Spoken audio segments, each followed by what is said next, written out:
Yeah. Good. Okay. Thank you everyone for coming to our 11th edition of Machine Learning Bristol. So we have an agenda today. So what are we doing? So drinks, pizza, networking. I think we got that.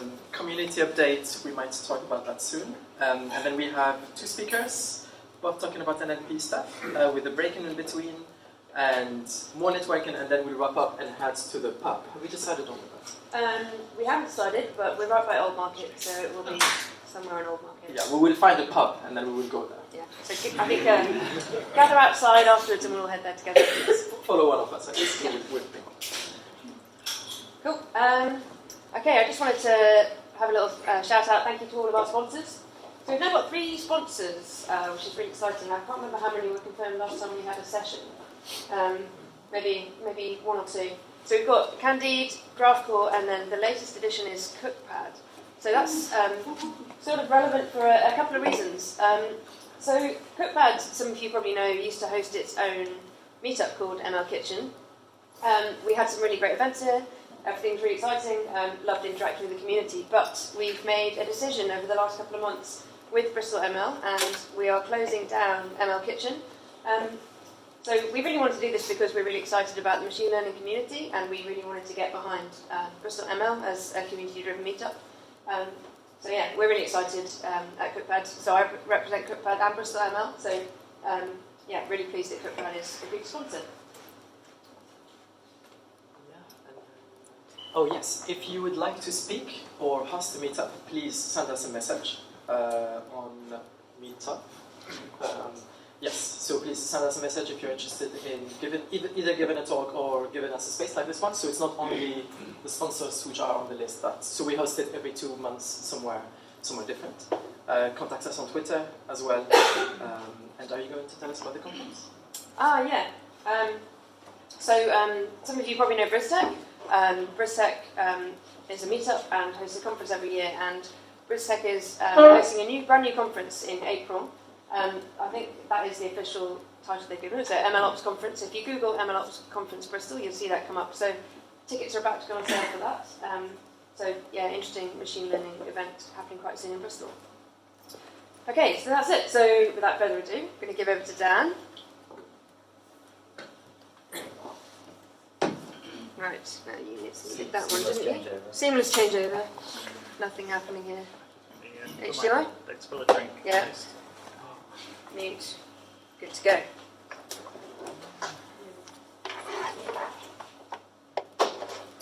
Rescue beer, don't spill on laptop. Thank you.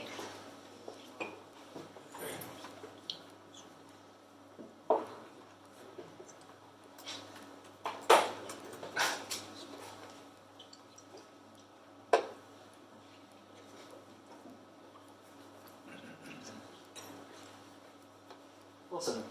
Just check my mic up. I think I am. So I'm Dan Cook. So I'm here to talk about explainable word embeddings. This is my first sort of run through of this slide pack. And there's a lot of people here, so I probably should have prepared a little bit more in advance. But it could be fun, it could be terrible, we'll see how it goes. Always happy for feedback afterwards to sort of revise what's there. So I'm traditionally a software engineer, sort of decade worth of experience in software engineering. I'll talk a little bit more about that in a moment. But over the past sort of 2 to 3 years, I've done a couple of big ML projects. I've done a data science masters. And I thought I was building this awesome skill set of software engineering / data science, because I thought that's where everyone should be. And it's, ML ops is the intersection of those 2 things, well, 3 things. So I thought that's where you should be. But I started applying for jobs and realised no one understood who I was anymore. Went to quite a few job interviews. If a data science interview, they go, "You're a software person." If you go to software interviews, they go, well, they didn't say I was a data science person. They said, "You've been a software architect, you can't write code anymore." I don't know why that happens when you go and do a technical architecture role. They think you've forgotten 10 years worth of experience, but yeah. This is also known as my how to lose friends and alienate people slide, so I hope I'm doing really well. So MLOps, so we're somewhere right in the middle of those 3 things, or that's where I'd like to think we are. So my Background in software engineering is traditionally sort of big data applications, so the Hadoop ecosystem. My commercial data science experience is NLP, particularly knowledge bases. How do you go through lots of free text reports, pull out facts and associate it with structured stores? I've also done a big project building a model to predict indoor location on mobile phones that is being used at airports that work for a lot of money, but I'm still not a data scientist, apparently. So yeah, if any slides are incorrect, I didn't make it into data science, so what can you do? I also have a bit of ops experience deploying stuff into Kubernetes. I just call this the YAML circle, or shittier JSON. So every slide pack should begin with a story. So where does mine begin for explainable word embeddings? If I told you all this was for my data science dissertation, I don't think as many people would have come. But you feel free to leave. But a lot of this stuff, yeah, go for it. It's what I worked on doing a dissertation while I was losing my mind, like spell checking. And I'm from the north. I don't do grammar, but apparently that's really important in a dissertation. And I had a couple of concerns in mind when I was doing my data science dissertation. I'm sort of on the hook for release 1.0. I'm part of the maintenance contract. It takes a lot of bug fixing. And when I was due to begin my data science dissertation, release 2.0 was about to ship, and I anticipated there was going to be a lot of problems. So I sort of had to go back to something I know. I've done a talk on this before, so I worked on how do you go through lots of OneNotes, Word documents, look for noun, verb, noun pairs, look for facts basically, and pull them back and build a picture of what the documents look like.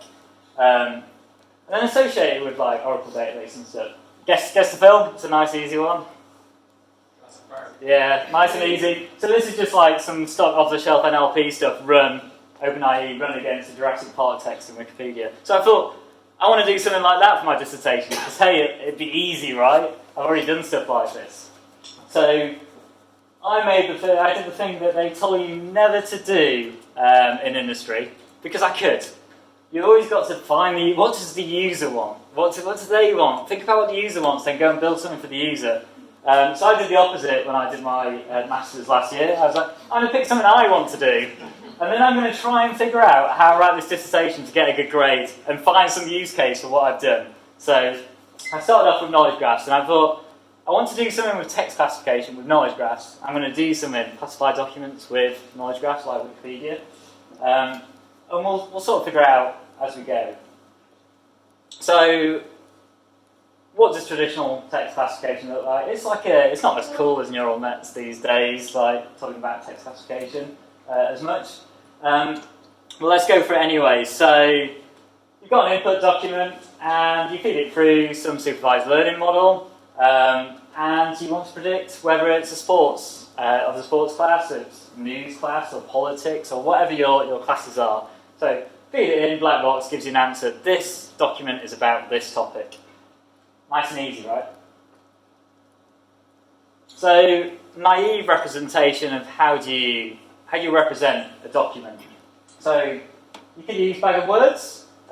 So, imagine a nice long feature vector, and it's ones and zeros. It's a 1 if that word exists in the document, it's 0 if it doesn't. But bag of words is inherent with problems. So this is actually, when I was trying to get a data science job, I was speaking to a banking company, and they were trying to classify people's transactions, just so they could give them that sort of coarse-grained view. This is how much you spend on this thing every month. So it may seem like a really trivial example, but people are doing this now. So all three of these things, this is spending on your pet, right? This is what you're spending money on. But let's say in your training set, you've only ever seen cat food. So you've got your nice bag of words representation, you've got a 1 in the cat, a 1 in the food. You train your algorithm, and then they actually go out, your train model is deployed, you start using it, you want to make predictions on these documents. And all of a sudden it sees dog biscuits.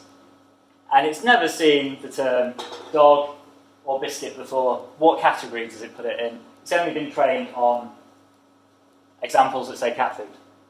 Doesn't work. Same with kitten treats. They're all pet food. So way back when, before Word2Vec and Glove and all these like word embeddings were cool, like back when I first went to uni, when I had a lot more hair than I do now, people used to do things like go to WordNet and look at the synonyms, words with similar meaning, and enrich the bag of words representation with those synonyms. So cat, kitten, similar meaning, same thing, right? So you can add that into the vector and put a mark in there. So when you're trained on cat food, actually you've got 3 words in there. You've got cat food and kitten. So when you see in the real world the kitten treats come in, you go, oh wait a minute, I think this should be classified in the pet category. We're still missing the dog biscuits. And if you go out on the web and search for papers doing this, like back in 2008, there's loads. They're all doing it. So how do you capture the dog biscuits cake? You go for like hypernyms, words with broader meaning. So cat and kitten all sit under the category of dog. So you add a dog into these vectors. If your training set only has cat, it can do these 2 things as well, because cat is a pet. So that's one of the things that people used to do. There's even fancier things that people did. And it's all around enriching your feature vectors. So latent array allocation. So it assumes that a document is composed of topics and words are drawn from those topics to form the document. I'm no expert on LDA, but that's roughly how it works. So people have trained LDA on like the entire corpus of Wikipedia to figure out what, like, say, the 50 most prominent topics are in Wikipedia articles. And then a particular document is just a particular probability of each of these topics, and you draw words from them. But what you can then do is look at a new piece of text you've never seen before and say, what topics does this text have in it?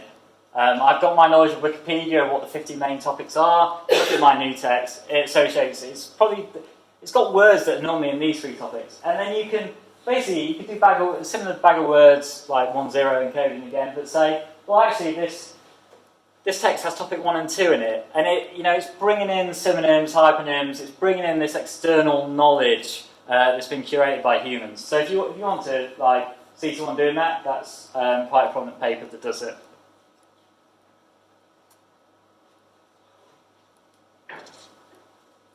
Everything's neural nets now, right? Everything is neural nets. I did my dissertation, I didn't have a GPU laptop, so I thought I'll do something that's not neural nets. So that was another motivation. But I picked 2013 in particular because of the Word2Vec paper that came out in 2013, and it's relevant to what I'm talking about. But that is the general era of deep learning and becoming prominent. So just a couple of side notes of things I'm going to talk about. So when I say embedding, or word embedding, or document embedding, I'm just talking about a vector of real numbers that represent that document. And I'm going to use cosine similarity. I'll probably mention cosine similarity in the rest of the slides. So imagine taking 2 of those vectors representing different documents and drawing them in that crazy multiple dimensional space that you can't visualize. If those vectors are close together, they're probably related to the same thing. If they're far apart, they're completely different concepts. And you can basically measure the angle between those things. And you get a nice positive 0, they're exactly the same, 1. A low cosine similarity means they're probably very different. So you can go out onto the web and try and see how Word2Vec works. I'm sure most people, there's a lot of people here know how Word2Vec work, but I'm going to really try and boil it down into what it's doing. And also probably really simplify what a neural net is. A neural net is this thing that takes some input and does some matrix multiplications and produces some outputs with some non-linearities in there. So imagine you take your text of Wikipedia. Really trivial example now, this vector here should be all the words in your vocabulary. I've just picked the 3 words I'm using here. And you basically train your neural network. Given an input word, you want to predict the words that go either side of it. It could be several words to the left, several words to the right. Order's not really important.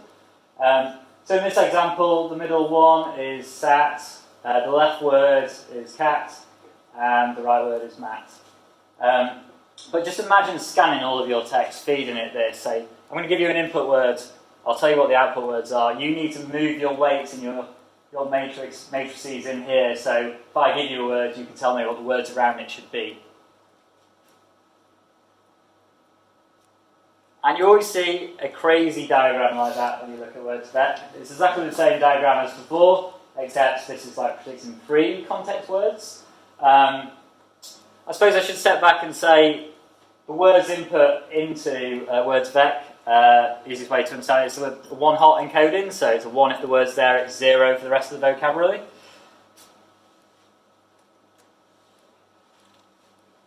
So this word, so that's cat, sat, mat, all goes into the middle of this neural net and it predicts the output words.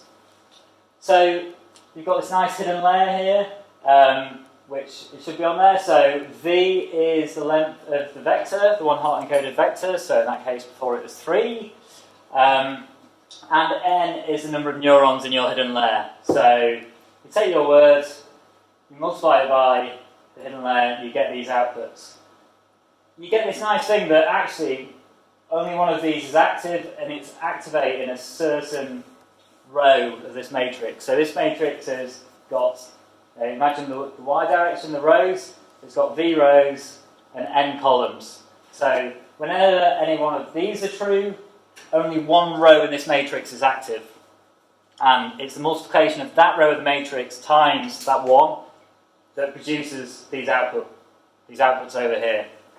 So what you do is, if you want to get a word embedding for a particular word, you just select that row of the matrix. Just pull it out, and that's your word embedding. And there's this nice property of it that if a word can be like a synonym, you could use a synonym in place. Or a word that would still be valid in that context, like cat sat on the mat, cat lay on the mat. If you feed sat or lay into here, you could get cat or mat out there. It should be likely that you could get those things. Words that wouldn't make any sense wouldn't pop out. And because this is doing a matrix multiplication, the numbers in that row should be similar. So the distance between sat and lay, the cosine similarity should be high. They should be very close together in terms of that vector number representation. And you can do, I'm sure everyone, if you go on the word2vec site, you'll see crazy examples like this, that even like vector arithmetic holds up, that you can take the vector for the word embedding for king, subtract man, add woman, and you almost end up with the vector for queen. It's crazy that this works. But sort of boiling it down, this isn't that different from... It's way better than what we did before when we took WordNet and looked at synonyms and hypernyms. But all we're doing here is we're using external knowledge to train some representation that takes that knowledge into account, takes into account similar words, etc. So is it any different from how we did it before? It just does it in a more elegant way. And then how do you use these things? So you basically look up every word in a sentence. So before, bag of words was quite simple. We put ones or zeros in each feature of the vector, if it was there or not. We could have done some sort of multinomial that this word occurred 3 times, this word occurred no times. But in word embeddings, you basically stack them on top of each other. So you build this 2D array. Look up each word, cat, sat, mat, put them all on top of each other. You could feed them in one at a time to like a recurrent neural net, or you could slide like a convolutional neural net over the top of these things, like with a window looking at the context of the surrounding words. So that sort of point again, that word2vec's an indirect knowledge-based enrichment. It's taking the knowledge of the corpus of text it's been trained on to produce these vectors that have some properties that are really valuable. But here's the problem, right? This is the bit I was looking at. Dimensions in a word2vec embedding are just these crazy neural net hidden layer weights. They don't actually mean anything to a human. So a particular word in word2vec may have 300 dimensions. What does each one of those dimensions mean? It's whatever the neural net thinks it does. It can't explain it to you. what that dimension is. So back to Wikipedia. So I spent hours looking at random. My examples are all slightly weird. I apologise for my taste and like when I thought I want an example of an article in Wikipedia that has lots of topics, and Seb Coe was the first thing that came into my mind. I don't know why. And, like, he's been an MP. He's like Olympic committee leader. He's got the records. He's got Olympic records. So if you go to a page in Wikipedia, I don't care about linkage between Wikipedia articles for my stuff. I just care about the topics associated. So when people create Wikipedia articles, they annotate them with topics. They say, this thing here, it belongs to these topics. And, Seb Coe's got a lot. He's done a lot of stuff. But not only this, the topics they link to then feed into a broader topic hierarchy.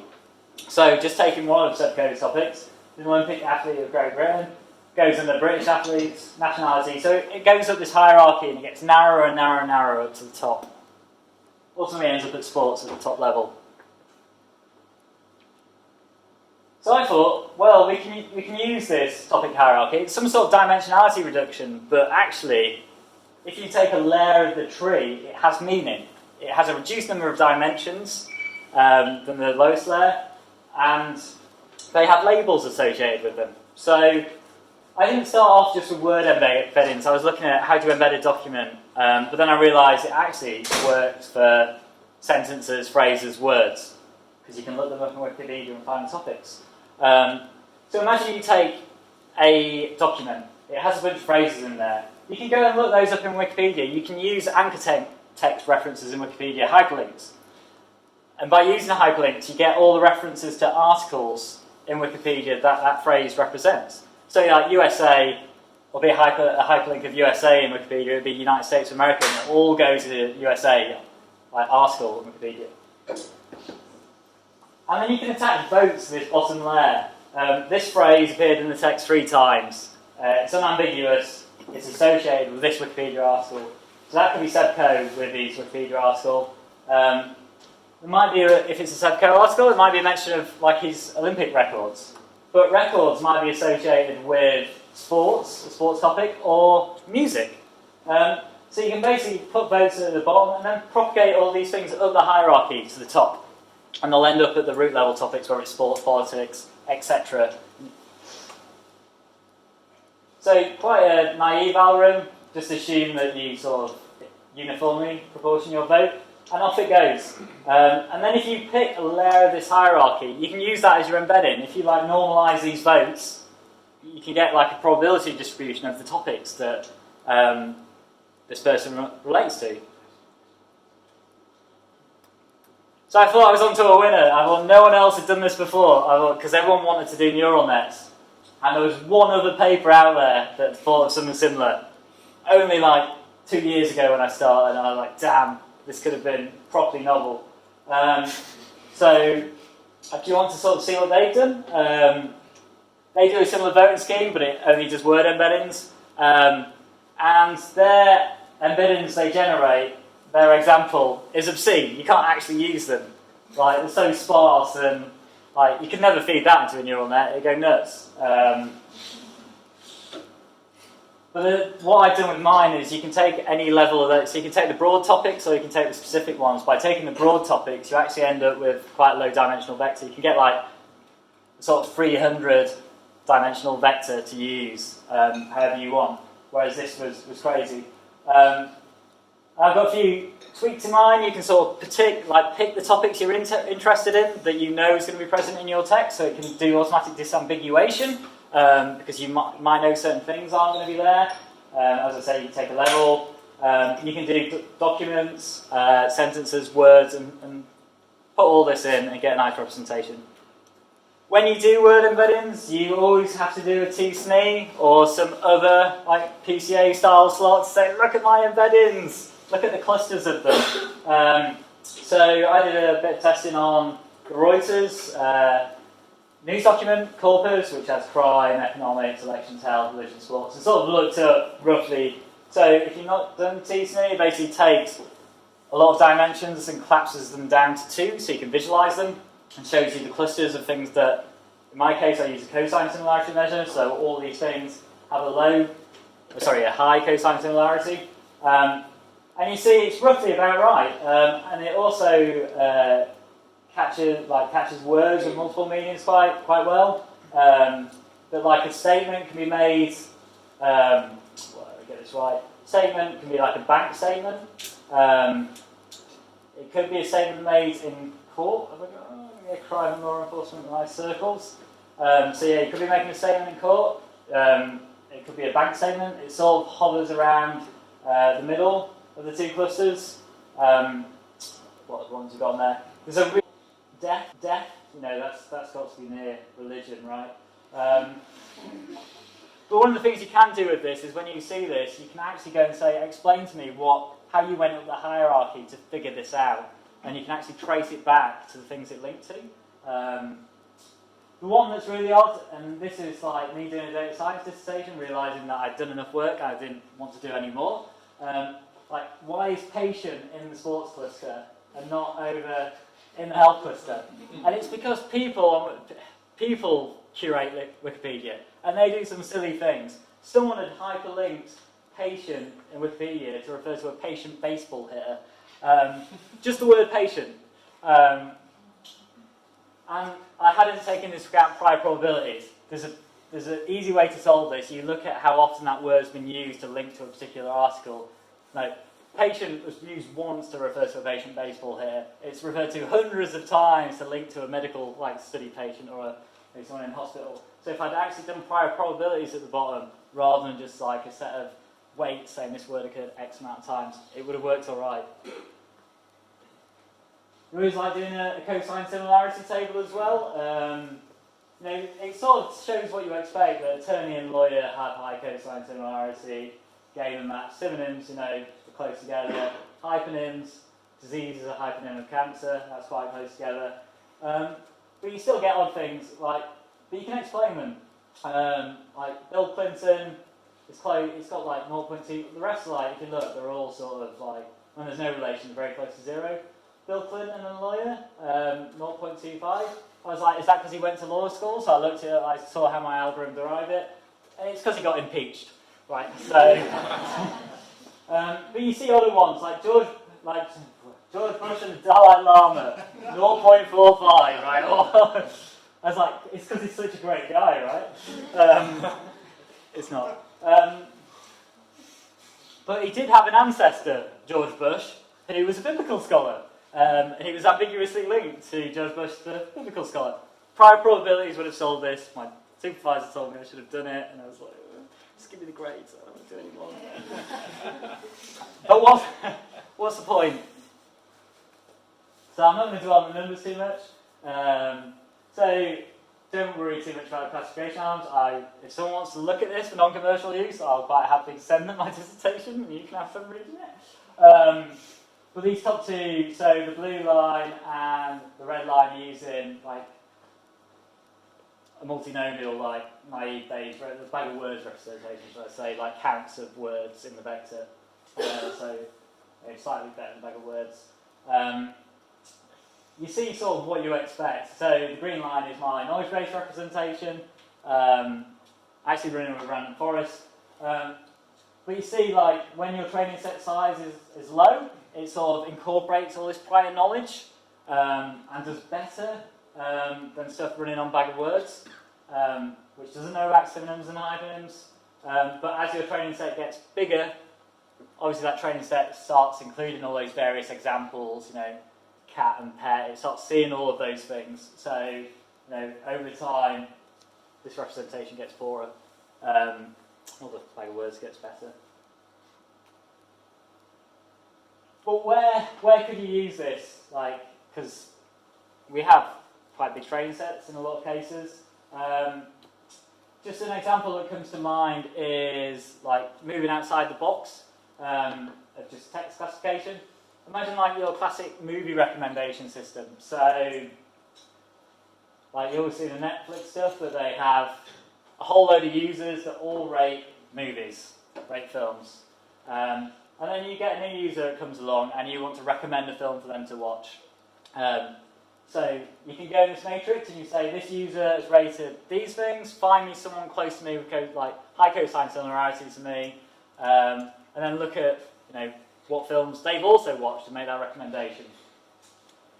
This matrix gets quite problematic because it's quite big. There's say Netflix, they have a whole load of users and a whole load of films. There's a sparsity problem. I might watch 5 horror films, someone else has watched 5 horror films. We've both just come to the platform. We can't find a match there. So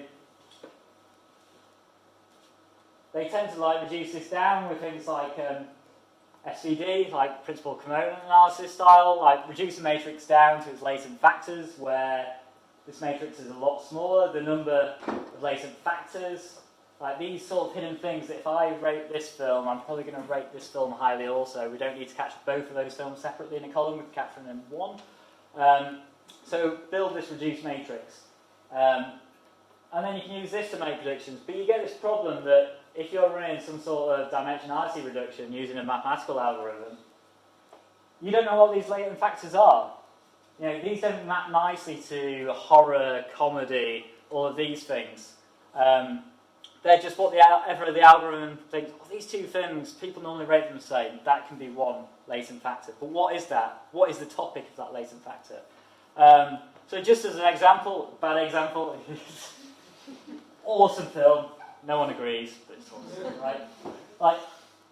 Whether it's through, similar in terms of, I've gone down the sort of item recommendation here. Let's say I'd watched a bunch of films and it realised that I watch a lot of sci-fi, off-world colony sci-fi, I watch a reasonable amount of time travel films, and I watch a lot of romance films. If you're doing an item-based recommendation, you might go, this film has them all. You should always put off-world colony, time travel and romance together because it's a formula that is known to work. If you're using something that you can't see the latent factors, I can't tell why I go on my Virgin Media box, why it's recommended me that film. It just says, you should watch this. But if you use something like I've done, it can actually say, well, Mr. Cook, your feature vector is, we figured out that 0.9 match for off-world colony, time travel 0.4, romance 0.8. You tend to watch a lot of these films that map to these categories. And I could go in and I could go, nah, that's my other half that watches the romance films, honest. Friday night on my own. And I could lower that. I could actually say, well, actually, I'm going to tweak this as a user and make it lower. And then my recommendations would change. You couldn't do that with latent factors. So you have to squint a little, because I just sort of shoehorned this on to what I developed, because, going back to the beginning, I had an idea, and then I had to justify my dissertation, otherwise they would have failed me. I don't know why you'd want to watch me again. I certainly don't watch these things again. I just like bringing them up. I was talking about Hadoop ecosystem, like Kafka, Spark, Flink stuff, way before it was popular, and everyone didn't know what I was on about. I've recently just done a deep Q learning talk. It doesn't work very well without the pointer though. But hey, if you like someone from Doncaster, if that's what soothes you to sleep, then yeah, listen to that. Thank you very much.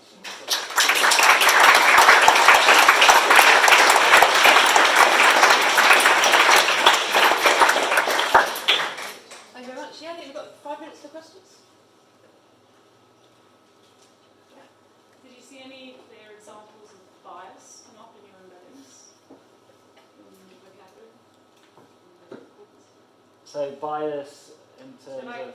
Immediately when you put your kind of table up, I saw that Dalai Lama has a higher similarity to lawyer, attorney, economist than Mother Teresa, which could be a small bias in the corpus, like sexist bias, because you see it in that original paper with the king and queen, woman and man. They see that there's man to computer programmer, woman is to homemaker. Yep. So it's a similar. Yeah, I wonder if you saw anything interesting say anything different? So I didn't get past. So I think one of the joys in this is you can explain the bias. You can say these two things. You can go and look at the embedding and look at each dimension. And Did you look at any? Yeah. That yeah. So for instance, the Dalai Lama and the sort of lawyer attorney. So actually, not that case in particular, but say Dalai Lama and Bill Clinton. I looked at that one, and that was like traced back to an activism topic and humanitarianism. They both linked through that topic, and that's where the weights came from. I wouldn't. So I think that's one of the great things about this. You can go, okay, look at these two things, compare the dimensions. Where are the dimensions close together? And then you can drill in and say, tell me exactly why that happened. And you can even trace it back to like the topic that was linked to the Wikipedia article for that person. One thing I'd say about the numbers is the prior probability thing is a massive thing for these numbers. They'd probably change quite a lot if I accounted for how often like Bill Clinton was linked against something versus like Dalai Lama being linked against something. Those numbers would shift again. It'd be interesting to see what happened in that case. Okay, great. Any other questions? Sam? Do you, with this kind of new style of, this different style of embedding, do you still get that sort of, king minus man plus woman equals queen? So the question there was like, with this style of embedding, do you still get the nice sort of vector arithmetic of king minus woman plus man? Sorry, king minus man plus woman even. I don't know. I didn't try it. I suspect it wouldn't hold up. In all honesty, the way I was pleasantly surprised by like the cosine similarities being so good, and then I did use it in an LSTM as well, and it actually worked really well as an embedded in an LSTM. I don't think you get the nice mathematical qualities because it's all down to how someone has curated the topic hierarchy in Wikipedia, and I don't think as humans we'd probably have that like sort of mathematical interpretation in mind. Whereas the mechanics of the neural net training and moving weights does that quite, it's really modelling probability distributions. I'm sort of exploiting human curation in how they define the ontology. I don't think we're that great as humans. I should have given it a go. I'd lost my mind by that point. I was like, I'm just going to give you this piece of paper and hope you give me a degree by the time I got there. Okay, any other questions? Okay, let's thank the speaker again.